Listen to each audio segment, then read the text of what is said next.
views and opinions expressed in the following program are those of the program host and do not necessarily reflect or represent the views and opinions held by TCNTV Network Incorporated. Due to the social nature of this broadcasting channel, videos may contain content copyrighted by another entity or person. The TCNTV Network claims no rights to the said content. TCNTV Network cannot be held accountable for the copyrighted content. TCNTV Network is a messenger and sharer of information and strives to verify but cannot warrant the accuracy of copyrights or completeness of the information on this program.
See that? Life can be so simple. Not true. You know what? I have to thank Dilpreet for sending in that video of himself. I love the socks, my youth. I know, Dilpreet, wicked socks virgin. You have all the life skills necessary for everything. Welcome, everybody, to Here to Help. You're just greetings joking. Upon greetings. It's not Dilpreet, but I'm sure he's a very intelligent young man. He's one of our intern students, and I'm sure he would have thought to put the rocks down, too. But that video is a great introduction to what our show is about today, which is about life skills. So what I'm going to do first, because there's a lot of information. You guys know when I come with this type of stuff, I always come with tons of info. So we'll be breaking it up with obviously some photos to give you guys a little bit of visuals with some of this information. And Dave, maybe we'll do a couple tests on you today. We'll ask you. I shall not be the social engineering prospect. Okay. Not today. Let's go through some scenarios of life situations that some people may find themselves in. So, scenario one, you have some trouble making important choices. You tend to make decisions quickly and based on gut feeling. You don't do your research about the decisions you are making, and you don't have a system to develop valid alternatives. Afterward, you wonder if you could have made better decisions or wish you had taken more time to deliberate. Okay, next. We have scenario number 2, where you can't seem to hold on to a job for more than 2 years. You often have trouble communicating, which leads to conflict in the workplace. You get into arguments with coworkers and quit after. Your way of dealing with conflict is to give in to the other person. That makes you feel bad about yourself, so you move to another workplace in the hopes that it will get better. And our last scenario that can be sometimes found is you never seem to have enough money at the end of the month. I'm sure everyone would have been like, yep. Raise my hand for that one. This is us. So you tend to live from paycheck to paycheck, spending your money as soon as it's deposited into your account. When you go to the mall, you tell yourself that you'll look around and window shop. But when you get there, you see things you like and you can't resist. If you don't have any cash on you, guess where it goes? Cha-ching. On a credit card. Charge Then it. you get mad at yourself because you are accumulating some serious credit card debt. Okay? So there is one important trait that all these three scenarios share. The people in them lack the essential skills that they need to change the emotional, behavioral, and cognitive patterns that cause them anxiety, stress, and general unhappiness. That makes sense. Especially the money part. Especially the money part. So right? Today, Dave and I are going to talk about life skills. So life skills are necessary skills that help you to take charge of your personal and professional life, manage, change, and deal effectively with your environment and the people in your environment. So life skills are the daily living skills you need to be happy, healthy, and successful. We all have a certain amount of life skills. We should be we all do have a certain amount of life skills, because if we didn't, we'd be completely dysfunctional, okay? But skills differ from person to person, as do our abilities to use them. Okay? So teaching life skills. What are we going to do today? Today we're actually referencing a book that I found when I went to the library. Whenever Dave and I teach at the library, him and I are always like going to the bookshelves. We must look like such nerds. We just go to the bookshelves looking for books, and that's how sometimes we find our topics for the week. Well, at least that's how I do, because the library is a wealth of knowledge. I don't think our community uses the library as often as they should. I love the library. It honestly, it gives you perspective, so many different perspectives in one place, right? So we're teaching off of this book right here. It's called The Life Skills IQ Test by John Liptak. So he has a PhD in education. And this book evaluates your competency in 10 critical life skill areas. So it's interpersonal, interaction style, communication skills, assertiveness, decision making, effectiveness, leisure, participation, money management, time management, positive relationships, conflict resolution, and emotional management. So before you actually get into it, how did you find, I guess, was it easy to follow while you were going through the information? You know what, why I like books like this, and there's some writers who do create their books like this, they leave space for you to reflect. So there's some sort of workbook. It is a workbook. It's an absolute workbook. As big as this thing looks to you, a lot of this would be mostly you doing the writing and you doing the reflecting, and that's the whole point of this. Hold on, we'll turn it this way. Okay. Yes. So that's the whole point of it, is for you to reflect on some of the things. So psychology suggests that intelligence about daily life skills may actually be more important than having a high IQ. So just having book smarts. Yeah, of course. Street smart, by means. Very important, right? Very so today important. we're going to help you focus on the traditional level of intelligence as a benchmark for success, and then moving past it. Okay? You need to develop the life skills necessary to change emotional, behavioral, and thinking patterns that cause you problems in your daily life. So, well, that makes sense, right? Because if you course. continue to do the same thing and not getting any different results, how do you expect to get, of course, different results, right? Yeah, and the thing about it is, like, sometimes people don't realize that they'll look at and point at everything outside of them, not realizing that they're the common denominator. So you may have to check yourself a little bit after watching this, and it's okay. That's what these are for. Don't feel bad. It's for growth. Growth in the 2020. That's what we're promoting. Growth in the 2020 to set yourself up for the next 10 years. That's what this is about. So we're going to be looking at a couple intelligences. We're going to be looking at spiritual intelligence, physical intelligence, mental intelligence. So spiritual is concerned with the issues of the meaning of life. Physical looks at nutritional practices, your eating, your rest, your meditation. Right. What else could I say about that? how you take care of yourself, your mental health. Yes, Okay. we'll keep that. Intelligence. How do you engage the community? How do you work with your thinking? Are you carrying emotional baggage that you haven't dealt with? So that's all that first part of it. And then we also are going to be looking at emotional intelligence and social intelligence. So, and of course, can't forget career intelligence. These are all things that are aspects of us that some of us are really, really good at, and some of us not so much. So what I want you to do today, and we want to look at 4 principles. So first thing is you're going to have to know that you're going to need to set some time aside to reflect, self-reflect when you're doing this, okay? You need some sort of structure that encourages you to examine the patterns in your life. Okay. So this is good to, if you had someone like a partner to work with this on, Which that would be really, really cool. Of course. Right?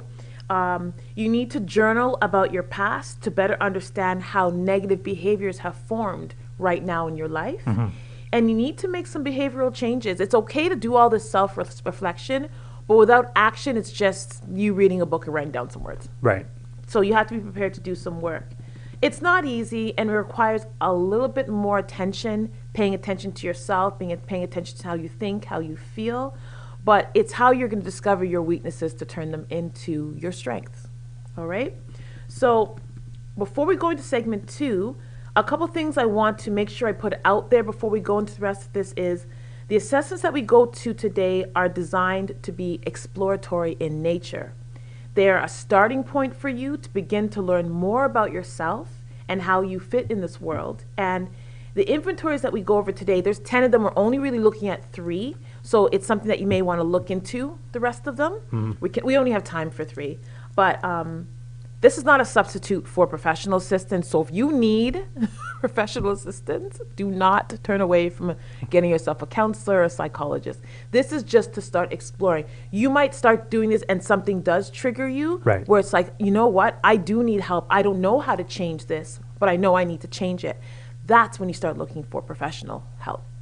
Sweet. Sounds good? Sounds good. So when we come back, the very first thing we're going to talk about, which I think is important to all of us, especially when I hear women saying, you know, I can't find someone, or men saying, there's no women out here.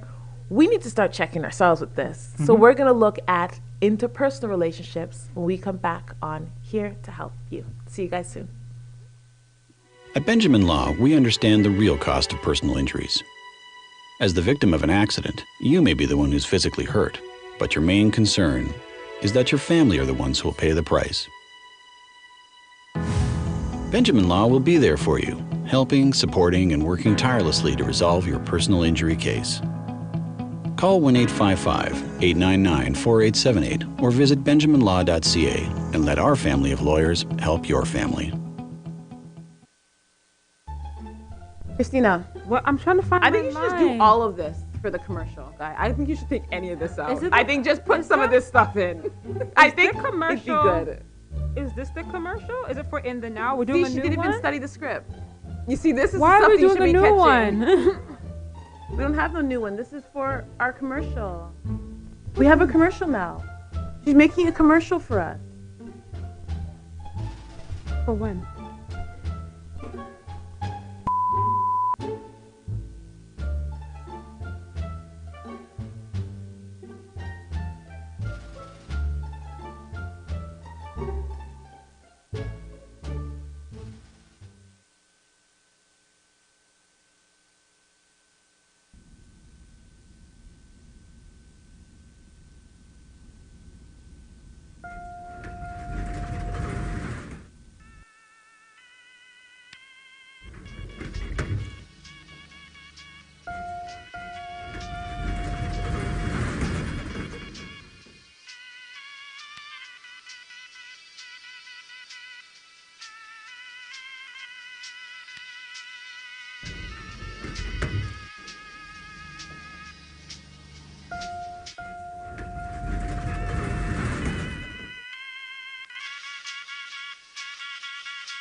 That's a real cool video, by the way.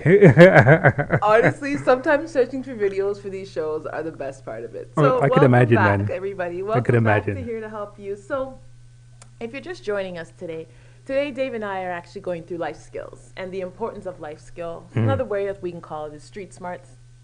Let's go ahead. You know, Right. whatever, however you want to call it. It's just not the same as your IQ that they test you on in school. Right. On numbers and how well you can remember numbers and shapes and what shape came first and what shape's going to come next. Who cares? If you're getting shot at, does that matter? All right. So just saying. Wow. Is it not true, though? Does anyone sit down and think about the pi of when the bullet's coming at you? I'm sure I there's wonder how fast. I'm sure there is a mathematical equation that will test your aptitude. Okay. Can I dodge this if I move slightly to the left? Nah, you're getting shot. Don't be in that situation. There's a Wow. life skill. There's a for life you. skill right there. Right. All right, so effective communication occurs when you and the other person are totally in sync, fully connected, and comfortable in sharing your thoughts and feelings. That makes Okay? sense. Now, problems with communicating and interpersonal interaction happen when people are using two different communicating styles, okay? Okay. Therefore, it's very important for you to determine your dominant interpersonal style and learn how to recognize the interpersonal styles of others. So that's where I think a lot of the problem is we may know how we communicate, but we don't take the time to learn about others. And then we try to communicate people using ours, and then it doesn't work out. Yeah, because nobody wants to go ahead and take the extra effort to go that far. No, why? Right? It's me. all about me. How I want to say it. And if you can't understand it, then fine. There's something wrong with you. Exactly. No, they just communicate different. It's like love languages. Same idea. Right. Same thing. So I'm going to quickly go through some of the communicating styles. Okay. And you can see maybe where you fit in. Again, this is something that if you want to take the test, you can actually grab the book or even do a test online. And again, these are just exploratory. So don't take it too serious, all right? So concrete communicators. So with them, and this is for those of you who are, you enjoy specifics and do not like to talk about things that are abstract or force you to search for a hidden meaning. Okay.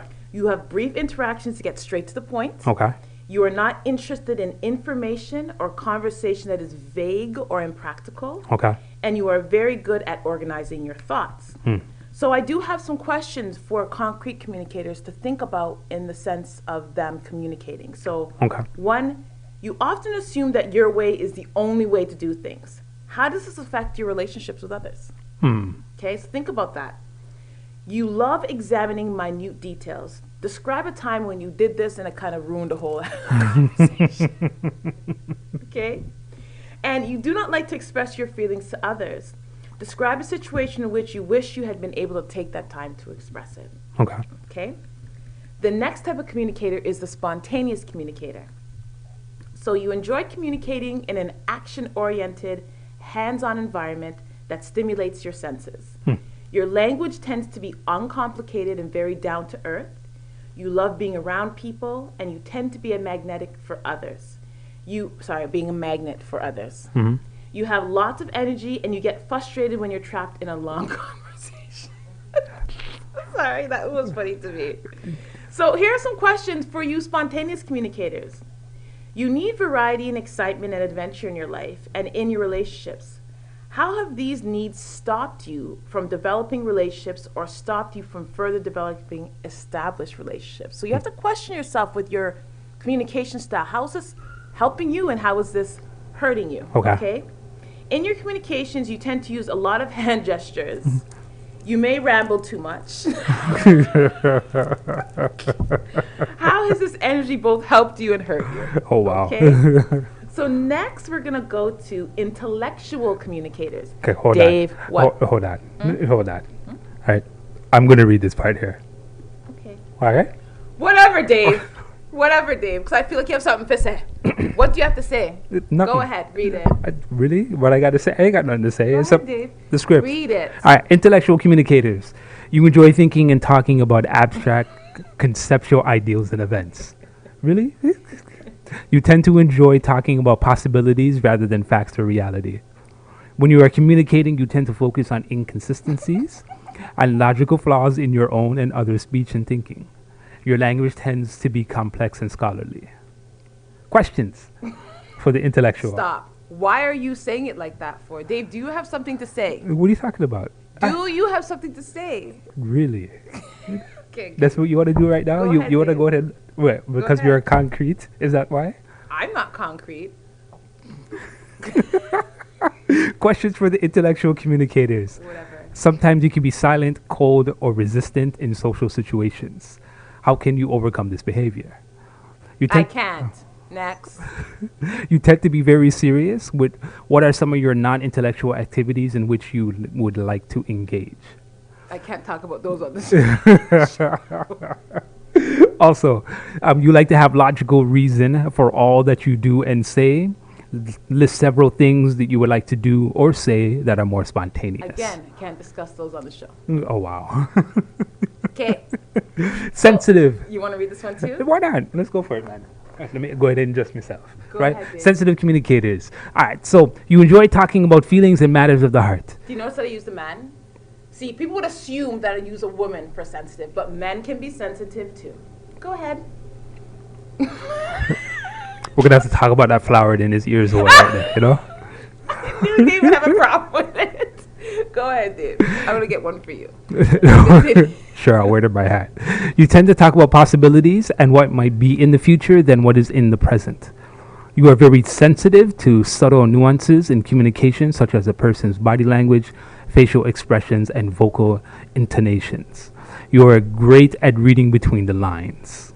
Questions for our sensitive communicators out there. You are often afraid of disagreements.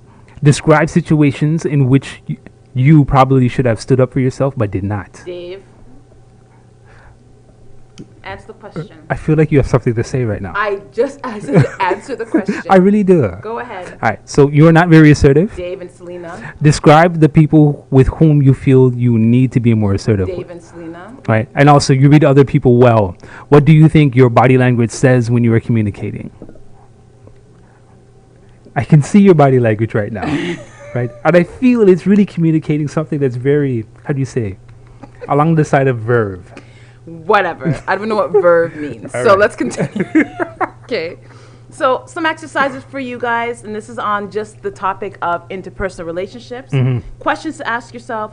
What is your primary interpersonal interaction style or styles? Because sometimes we can be a balance of both. We usually have a very dominant style. Okay. But you could be a mixture. So go back over the ones we just talked about. Yes. So it's concrete, spontaneous, intellectual, sensitive, and that was it, right? That's it. Okay, good. That's it. I got them. There you go. What interpersonal interaction style did your mother or primary female caregiver use, and how has this affected your interpersonal style? Okay. Something that you must take into consideration because we are both nature and nurture. So it's important you know that.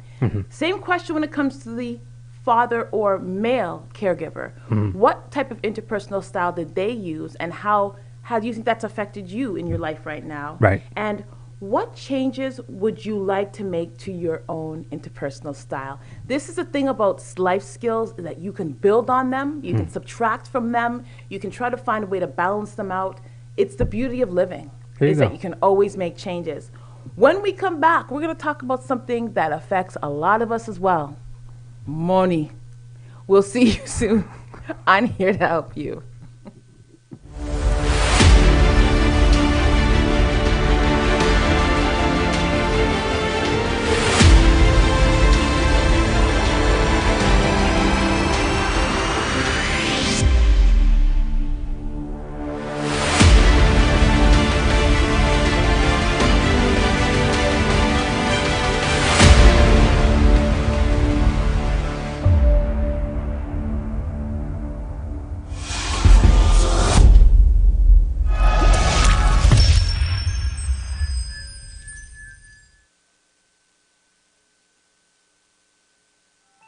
I'm your host, Eric Halita, and this is What Matters on TCN Network. What I do every week is I cover what matters to our audience.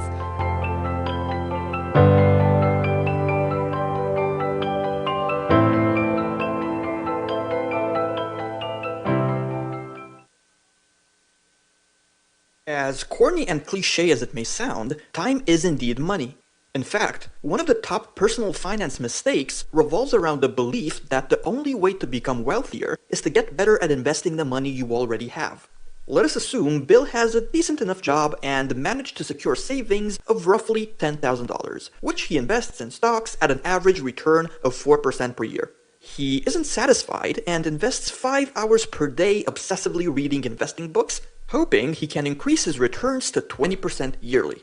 Unfortunately for Bill, what frequently happens is that A. He spends too much time on his goal, and B. In his quest for 20%, he makes overly risky stock bets and ends up actually losing money. Why not invest 3 of the 5 hours he spends on his unrealistic goal, doing freelance work, getting an extra shift at his job, and so on? Even at $15 per hour, he'd earn an extra $45 daily, let's say $10,000 yearly, for the sake of simplicity so as to exclude weekends and holidays as well as account for taxes.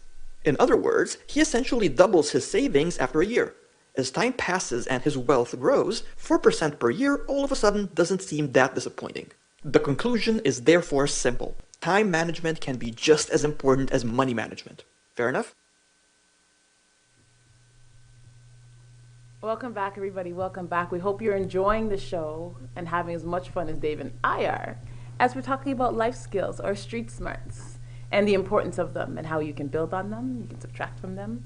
Our last segment, we spoke about interpersonal interactions and how important it is to have that life skill. Right. And now we're going to talk about money. You keep saying that with a lot of bass in your Because voice. you have to have BS money. We're talking about money. Gotcha. Okay. So All right. money management, making the most of your dollar. This is something that affects everybody differently. And we're going to talk about the different money management styles as well. Okay. So we tend to have a lot of different emotions about money. We love it, worship it, fear it, hate it, don't understand it, or simply just accept it for what it is. Right. Okay. Managing your money and developing a financial plan can be very difficult if you have no idea what your money management style is. So when you're better aware of your personal characteristics as they relate to money, you'll be better able to use money to the fullest and develop a financial plan that fits your personality. Sometimes we want to do financial plans that don't fit our personality and they fail. So it's better to know who you are. This is why knowledge of self is so important, because you'll know what you're not able to do. Right. Right? Right. So the book has a money management style inventory that will help you to identify your money management style and then help you to explore the origins, strengths, and weaknesses of that style. Okay. So let's go through some of them. Did you want to take one of them, Dave? Sure. We'll take the first one. Go ahead. All right. Spenders. All right. So spenders, you tend to get carried away by instant gratification in your life, like tax returns. I know that reminds me. I see this meme. Was it this morning where it looks like a dance hall scene, and a man's wearing a suit, right? And everybody came over and showered this man in champagne, right? But the caption was "Me when I get my tax return," right? And how happy this. You would have to see the picture, but anyways, I get it. right? We do stripping this. Exactly, right? Next, you often feel compelled to spend money or charge purchases very easily and quickly, even if you can't afford them. You shop and spend compulsively. Shopping provides you with a psychological comfort. You tend to buy things you don't even need. And last, you probably feel that your debt is out of control, but this does not stop you from shopping, which is... Oh my God, my credit card bill. Oh my God, I need to get that Louis Vuitton bag. What? All right. There's some questions for the spenders. Go Yeah, ahead. so for our spenders out there, what emotional or psychological voids does spending money fill? Which I think is a very important question. It can be an addiction, spending money. That, right? And as well as, of course, if you're in a bad place, Sometimes right? spending money seems to ease that pain. There you go. Then doesn't. Right. It's just having a accumulation of stuff. Until you have to hold a yard sale. What effect has your childhood and your parents' spending habits had on you? Right? And last, how does spending money make you feel? Good. Right? I'm a little bit of a spender. Dave has no comment. No comment. Okay. Yes. Savers. So, savers, when it comes to money, you are organized and focused on stability.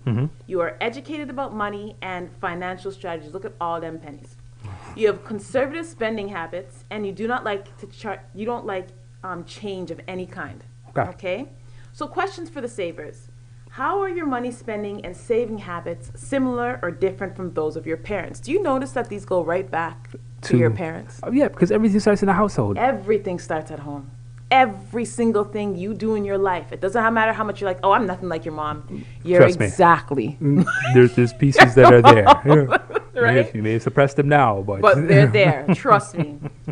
In what ways do you feel you live below your means? And what risk would you like to take with your money that you've been afraid to take in the past? Would you like to do the next one? Sure. Hoarders. Who hoards money? Those who have it. Right? Oh, I feel you. Go ahead. Right? You build a stash of money that you can fall back on in case of emergency. You like to budget your money and live by a tight monthly budget. You like using coupons to save money when you shop, right? And you are disciplined about money and not influenced by advertising or sales, right? I mean, I guess who doesn't love a good coupon, right? Selena just responded. Clearly, she likes coupons. There we go. We got one, right? All right. Questions for hoarders. What risk would you like to begin taking with your money? How could you better enjoy your money now? And last, what is your greatest fear related to spending and saving money? And why do you have this fear? I can answer this one. Greatest fear? Spending it all. Why? Because then you wouldn't have any. That's a very simple one, okay? If it was only that easy to answer, right? It is that easy. I guarantee if you ask a hoarder this, they'd be like, because I want to keep my money. What if I run out? Right? So then there's the amassers. So the amassers, I don't want to call it anyone, but I know a few of them. You have the drive and energy to make lots of money. You're willing to work hard and you take great pride in your accomplishments. It all sounds good, right? You often put yourself in financial jeopardy so that you can purchase upscale possessions. Oh, wow. You often find yourself driven to purchase things you cannot afford, and any money you save is to make future purchases that will help you appear wealthy. Oh, wow. Okay. I know enough people like this. Okay. Okay, always keeping up with the Joneses. The amassers. So, why are appearances so important to you? That's one question for you, amassers. Why is that so important? What type of things have you purchased that you could not afford, but you purchased it anyways? Last one for you. Sure. Risk takers. Now, you always go for broke with your money. You tend to be charismatic and creative in earning and spending money. And you will gamble on your own ability to make a lot of money if something happens to what you have, right? Questions for us risk takers out there. What type of risk do you take with your money? And also, how does your risk taking with money affect others? That's a big question because people don't understand that anything that you, especially if you're closely connected, if you have a husband, if you have a partner, if you have children, if you're taking all these risks, it's one thing if you're taking a risk and you're only taking care of yourself. Right. It's a different thing if you're taking a risk and you have a family to support, Yeah, right? yeah. It's a completely different thing. But there's some people who don't think about that. They take their risk-taking behaviors into their relationships, right? This is why it's so important for some people, even that, know your partner. Know who you're getting involved with. Like, study some of these things. Again, it's about understanding other people's life skills and really knowing your own and seeing if there's a good match there. Very true. Okay? So just for some thinking for money management activities for you guys out there, again, it goes right back. What were your father's thoughts about money and money management? And again, what were your mother's thoughts about money and money management? Because if you go back there and look there, you're going to find your skills somewhere between the two. How was money handled in your family? Who took care of the money management process? Because if I guarantee whoever took care of the money management process is who you learned how to manage money from. Manage money. I'm almost guaranteed that's the person who was. Okay. It could be also the other person. You may just not manage money at all. Right. And that's because you saw someone in your family not manage money. So Right. it could go either way. And who takes care of money management in your current family or cohabitation or partner situation? There you go. Okay, so we've done interpersonal, we've done money. When we get back, we're going to talk about something that ties all of the skills together, I think, in a way, and we're going to talk about emotions. We'll see you soon on Here to Help You. Are you retiring smart? Make your home's equity work for you. With your home's equity and our 30 years of experience, the Retire Smart Properties team can help you achieve the quality of life you've always wanted. Our services are 360 degrees. We'll give you advice, take care of staging and selling, and help you find the perfect home and community to transition to. It's time to enjoy the retirement lifestyle you deserve. Visit our website today to learn how you can use your home to retire comfortably. The Retire Smart Properties team, powered by RE/MAX West.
We're back, everybody. Yes, yes. I can hear the music out there because there's a little bit of a lag.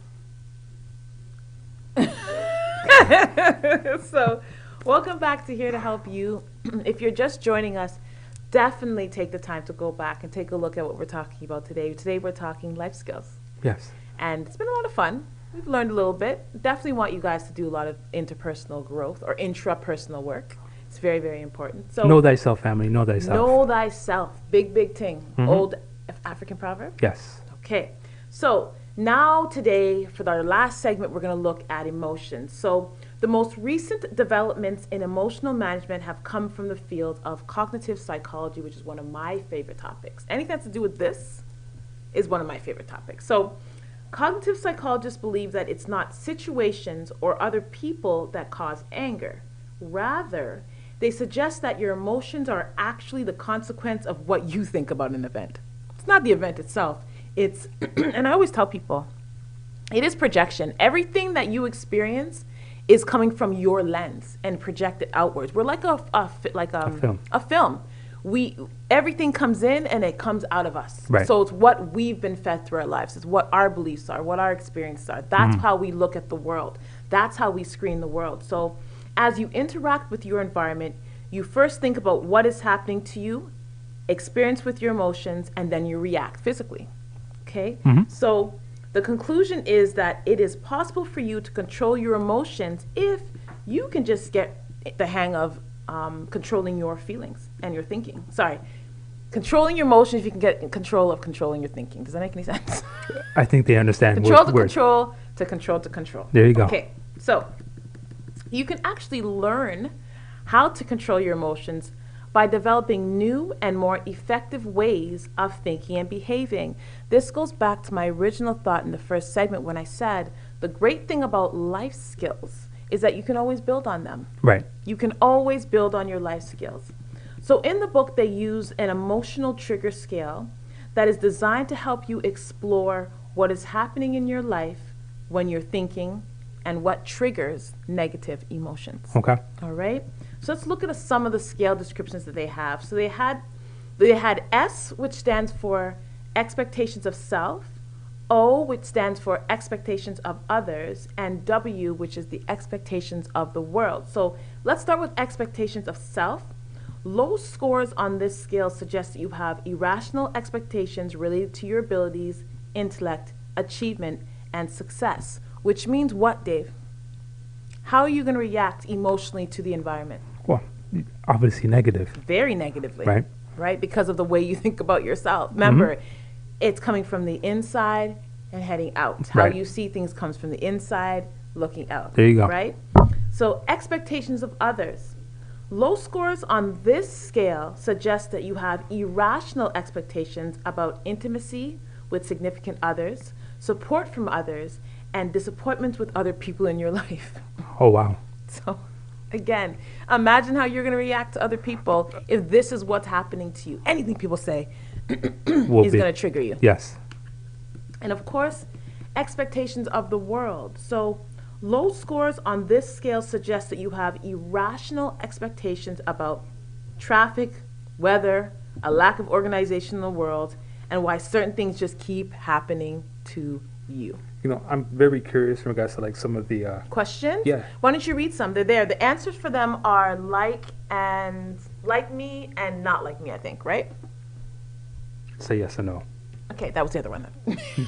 Yes or no? Right? Go ahead. Okay. Read So some. like from the expectation of self, I'm considered inflexible. I don't like to listen to the opinions of others. Right? I'm uncomfortable when I'm not in control of things. Right? I know people like that. Right? Expectation of others. I get angry when others are unfair. I don't receive feedback well from others. When others treat me poorly, they deserve to be punished. Right? Right. And expectation of the world. I get angry if I'm caught in traffic. Right? I get frustrated if events don't go as planned. Right? I get angry if the weather interferes with the activities which I planned. All of the above. That must be a low score for me. All of the above. So, one thing we have to think about when you're reading those is, again, one thing that keeps sticking out to me is your thought patterns. Right. So, we're going to talk about thought patterns. You must begin to examine your thought patterns to understand what is triggering your angry feelings. These thought patterns are often referred to as self-talk. Okay? So, self-talk is those words that pop into your head as if you're having a conversation with yourself. By understanding your personal self-talk that promotes your anger, you can change thought patterns that result in angry feelings. Again, it's making these behavioral changes, which Right. are difficult, but if you see that your life is not working out the way that it should be, You're gonna have to make some have to changes. make some change. Like, there's not, It's it's going to be inevitable. the same thing Yeah. over and over and over and over and Absolutely. over again. Okay? So, by understanding, I already said that. So, triggers. Triggers. What can your triggers do, or how do you identify your triggers, and how are they unique to each individual? So, let's see. Some of them describe, let's go through what they do. They describe the unwritten rules of etiquette that people break that upset you. Makes Okay. sense. They describe the areas of success and achievements where you expect more of yourself than you can deliver. Okay. They describe the disappointing things that people do to evoke your negative emotions. Because listen to that talk. People Yeah. do. Yeah. People, again, that type of talk. Right. Okay? So how can you alter your thinking so that you can become a little bit more realistic? Let's talk about it. Let's talk about the things you say. Thought control, tracking your thoughts. So whenever you feel an unwanted emotion, you can imagine your thinking by first stopping what you're saying and doing. So just stop for a second, all right? Don't push the thoughts away. Don't be like, oh, no. Look at your thoughts. Don't ignore them. Just stop. That's all it is. We're not telling you to ignore what you're thinking. Just stop. Explore what you are saying to yourself. Remember that what you say to yourself can either calm you down or make you emotional. There you go. All right? So control the words. I talk about words so much and your thoughts. I speak about it because it's something that I actively do. Every single day I do it.